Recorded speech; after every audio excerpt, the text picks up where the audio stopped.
I need you to understand something before I tell you what happened to me. I wasn't some guy who hit a rough patch. I wasn't a weekend drinker who lost control one Friday night. No. I was the kind of man who had been swallowed whole, bones and all, by something I couldn't name, couldn't fight, and couldn't outrun. Addiction didn't knock on my door. It moved in, changed the locks, and burned down everything I'd spent a lifetime building. I had a family once. A wife who believed in me long after I stopped deserving it. Two kids who used to run to the door when they heard my truck pull up. A job, a real job, with a desk and a nameplate and people who called me Sir. I had a house with a yard and a dog and a mortgage and all. The things that are supposed to mean you've made it in this world. And I traded every last piece of it for a needle. I won't sugarcoat it. There was no single dramatic moment where it all fell apart. It was slow. Surgical almost. First the job, then the savings, then the trust, then the marriage, then the kids stopped answering the phone. And this is the part that still makes my throat close up, my father died, and I was too high to go to the funeral. Too far gone to stand at the grave of the man who taught me how to ride a bike, how to throw a ball, how to look someone in the eye when you shake their hand. That was the day something inside me stopped working. Whatever pilot light keeps a human being moving forward, mine went out. Fast forward 18 months. I'm sitting in a county jail cell, concrete walls, a metal cot that feels like it was designed to hurt you, a toilet with no seat 3 feet from where you sleep. I weighed maybe 130 pounds, a skeleton wrapped in yellow skin and shame. My teeth were rotting. My arms were a roadmap of scars and collapsed veins. The guards didn't look at me. They looked through me. The way you look through a window that's too dirty to bother cleaning. And I wanted to die. Not in some poetic, philosophical way. I mean, I physically, desperately, with every broken cell in my body, wanted my heart to stop. I lay on that metal cot, staring at the ceiling, and I prayed for the first time in years. But I didn't pray for help. I prayed for an ending. Just let me go. Please, just let it stop. And right there, in that freezing cell at the lowest point a human being can reach, without actually flatlining, something answered. It didn't happen the way you'd expect. There was no bright tunnel, no sudden cardiac event, no medical team rushing in. What happened was quieter than that, and in some ways far more terrifying. I closed my eyes on that cot and the world just dissolved. The cold vanished first, then the smell, that permanent stench of disinfectant and despair that clings to every inch of a jail cell. Then the sounds, the distant clanging of doors, the muffled shouting from other cells, the buzz of the fluorescent light that never, ever turned off. All of it faded, like someone slowly turning the volume knob to 0. And then silence. Not the silence of a quiet room, the silence of a place where sound has never existed. A stillness so total, so complete, that it felt like being held. Like being wrapped in something that had no weight, no texture, no temperature, but was more real, more present than anything I'd ever touched with my hands. And I want you to hear this clearly. I was not in heaven. I was not floating through some celestial realm. I was asleep. A deep, dreamless, absolute rest.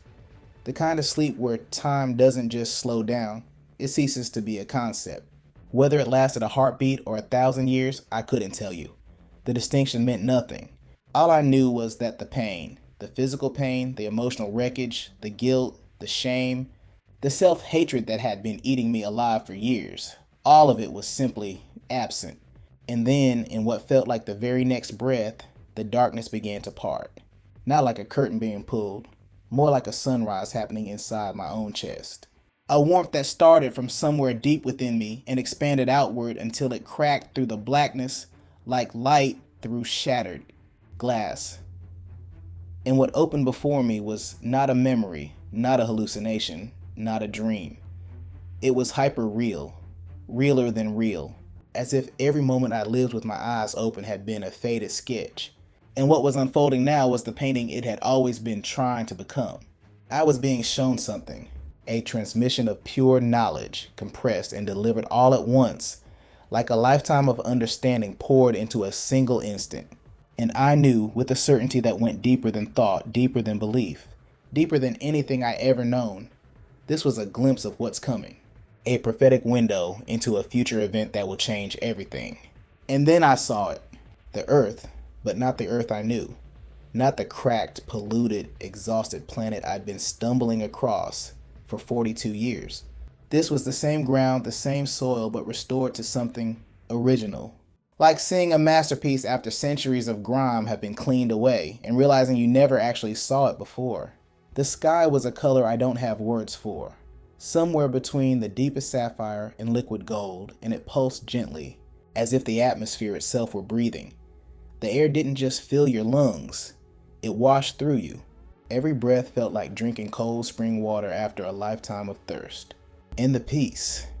I need to find a way to describe this, because it's the thing that changed me more than anything else. It wasn't just the absence of conflict or noise or worry, it was a force, an active, living presence that wrapped itself around every wound I carried and dissolved it on contact. Layers and layers of damage, decades of self-destruction, of guilt, of regret, of believing I was beyond repair, all of it just melted, like frost under a warm hand. The landscape was alive in a way I'd never seen. Fields of grass that seemed to glow from within, each blade lit by some internal light. Trees of impossible size with canopies that stretched out like cathedral ceilings, casting shadows that felt cool and welcoming rather than dark. Rivers ran through the valleys, water so clear you could count the smooth, colored stones on the bottom, and flowers bloomed in shades that don't exist in any palette I've ever seen. And the animals. This is one of the things that struck me hardest. Horses.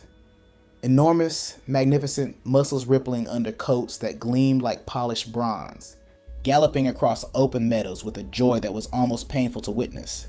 Dogs of every size and breed trotting among the crowds of people, lying at the feet of whoever sat down, nuzzling hands with that calm, trusting look that says everything is exactly as it should be. Birds with plumage and colors I can't name landed on shoulders and outstretched arms as naturally as breathing. A lion resting beside a lamb, both exhaling with the same slow rhythm. Every living creature moving in a silent dance of harmony with everything around it. No fear, no predation, no survival instinct. Just peace, pure unbroken peace. And then I saw the children. This is the part that broke me open. I saw mothers, women whose arms had ached for years, for decades, running across those luminous fields. And in that moment of the Great Restoration, babies who had never drawn breath were opening their eyes for the first time. Tiny, perfect, whole. And the mothers didn't walk toward them. They ran. They ran with a desperation that had nothing to do with fear and everything to do with a love that had been waiting so long it could not contain itself for one more second. They gathered those children into their arms and held them with a grip that said, "I'm never letting go again." And I understood, not with my mind, but with something far deeper, that those mothers would raise those children, that every stolen year, every empty nursery, every unanswered prayer would be answered in that single, shattering embrace. And then I saw the old and the broken rising. People who had closed their eyes, bent by age, hollowed by disease, diminished by time. And here, in this moment of awakening, their eyes open, but not the tired, clouded eyes of the elderly. These were radiant eyes. Eyes full of a vitality I'd associate with someone at the peak of life. Around 30, maybe, skin restored, body strong, minds clear, and they ran. Ran toward the people who had been waiting for them with an energy that defied everything I understood about human limitation. And that's when I saw him, my father. He was standing about 30 feet away from me, and he looked young, not young for his age, genuinely young. His shoulders were straight, his back strong, his face clean and full of a light I'd only seen in old photographs from before life got heavy. He looked the way he must have looked when he married my mother, vital, restored, radiant. But his expression, that's what gutted me. He wasn't smiling, not yet. He was looking at me with an expression I recognized instantly, because I'd seen it 1,000 times growing up. The look of a father who loves his son so fiercely that the love itself hurts. The look he gave me when I broke the neighbor's window and tried to lie about it. The look he gave me when I came home drunk at 16. The look of a man who sees exactly who you are, all of it, the good and the wreckage, and refuses to look away. And he spoke. Not with his mouth, not with sound. With something deeper, a communication that bypassed ears and language and went straight into the center of my being. And what he said hit me like a freight train. Look at yourself, son. Just look. You look like garbage. You smell worse. And you're lying on that cot feeling sorry for yourself like the world owes you something. I flinched. Even in a vision, I flinched. But I need you to hear this. We worked hard to get you here. Me, your mother. Forces you can't see and don't deserve. We pulled strings you didn't know existed to put you in that cell. Not to punish you, to save you. That cell is the only place on earth where you can't get to a needle. And right now, that's the only thing standing between you and a box in the ground. And then, and this is the part that shattered me, his face softened, and he said, "You are not ruined. You are not too far gone. You are not beyond repair. You are my son. And there is nothing you could do, no depth you could sink to, that would make me stop fighting for you. Nothing." And in that moment, something collapsed inside me. Not something good, something terrible, a wall, a fortress of self-hatred and shame that I've been building brick by brick for years, mortared together with every failure, every betrayal, every time I chose the needle over the people who loved me. That entire structure crumbled. And behind it, underneath it, I found something I thought addiction had killed forever. Dignity. A tiny flickering pilot light that had never actually gone out, no matter how hard I tried to smother it. And I understood then what I've been doing with my life. I've been worshiping at the altar of my own destruction. Every hit was a prayer to oblivion. Every lie was an offering to the God of self. The God of I deserve to feel nothing. And that worship had cost me everything that actually mattered. I heard something then, not from my father, but from somewhere larger, somewhere that encompassed the entire vision. A truth that settled into my bones like concrete. You called out to me from that cell, but you called out asking to die. I didn't come to end you. I came to wake you up. And then the vision began to close. It didn't snap shut. It receded, slowly, gently, like the tide pulling back from the shore. My father's face was the last thing I saw, and he was smiling now. That wide, real smile I remembered from childhood. The one he gave me when I scored my first goal. When I graduated. When I did anything that made him proud. And I knew with a certainty that crushed and rebuilt me at the same time. That smile was not nostalgia. It was prophecy. It was a preview of a real moment that will happen. But not yet. I understood, without words, without explanation, that I was being sent back. That the vision was a gift, not a destination. That I had been shown what waits at the end of all things, so that I could find the strength to survive the middle. There was a reason I was still breathing. People who needed to hear what I had seen. A life that needed to be lived differently. Not perfectly, but honestly. And then the snapback. It was violent. Like being pulled backward through a narrow tunnel at impossible speed. The warmth vanished. The light collapsed. And I slammed back into my body with a force that knocked the breath out of me. The cold hit first. That bone-deep jail cell cold that seeps into you like water into a crack. Then the smell. Then the sound. The fluorescent buzz, the distant shouts, the clang of a door somewhere down the corridor. My body felt like it weighed 1,000 pounds. Every joint ached. My mouth was dry. The metal cot was pressing into my spine. But something was different. I was crying. Not sobbing. Crying silently. The way you cry when something inside you has fundamentally shifted and your body doesn't know how to process it except through water and salt. And through those tears, I felt something I hadn't felt in years, maybe decades. Hope. Not the fragile, desperate kind of hope that comes from wishful thinking. A solid structural hope, a foundation. The kind of hope that says, there is a future and it is real and it was shown to you for a reason. I sat up on that cot. I wiped my face with the back of my hand. And for the first time in longer than I could remember, I didn't want to die. I wanted to get clean. The next morning I asked to see the jail counselor. The guard looked at me like I'd spoken in a foreign language. Inmates in my shape didn't ask for counselors. They asked for lawyers or commissary or to be left alone. But I asked, and I meant it. And when the counselor sat down across from me and asked why I wanted to talk, I said something that surprised even me. Because my father told me I'm not beyond repair. And I believe him. Now listen to me, because this part is for you. If you're carrying a weight right now, if you've lost someone and the grief sits in your chest like a stone that won't dissolve, I need you to know something that I saw with a clarity more vivid than anything these eyes have ever witnessed while awake. For the people you've lost, the pain is over. The very instant their eyes closed, every ache, every fear, every struggle vanished. They are resting in a deep, unconscious peace. No suffering, no awareness of passing time. And the very next moment they will experience, the next conscious breath they will draw, will be that magnificent scene of restoration. The earth made new, their bodies whole, their eyes opening with a light that defies description, and arms, your arms, reaching for them.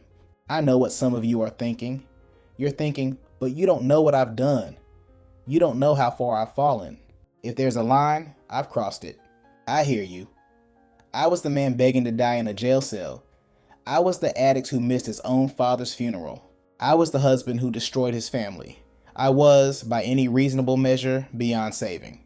And yet, a vision came to me in the darkest, most hopeless corner I'd ever been in, and it said, "You are not finished.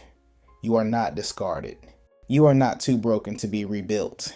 What I learned, what that transmission burned into the deepest part of me, is that the most important thing you can do with whatever time you have left is not to accumulate, not to perform, not to prove your worth to anyone, is to seek the Creator with honesty. Not through rituals or formulas or checking boxes on someone else's list. Through a genuine, imperfect daily search for the one who designed all of this.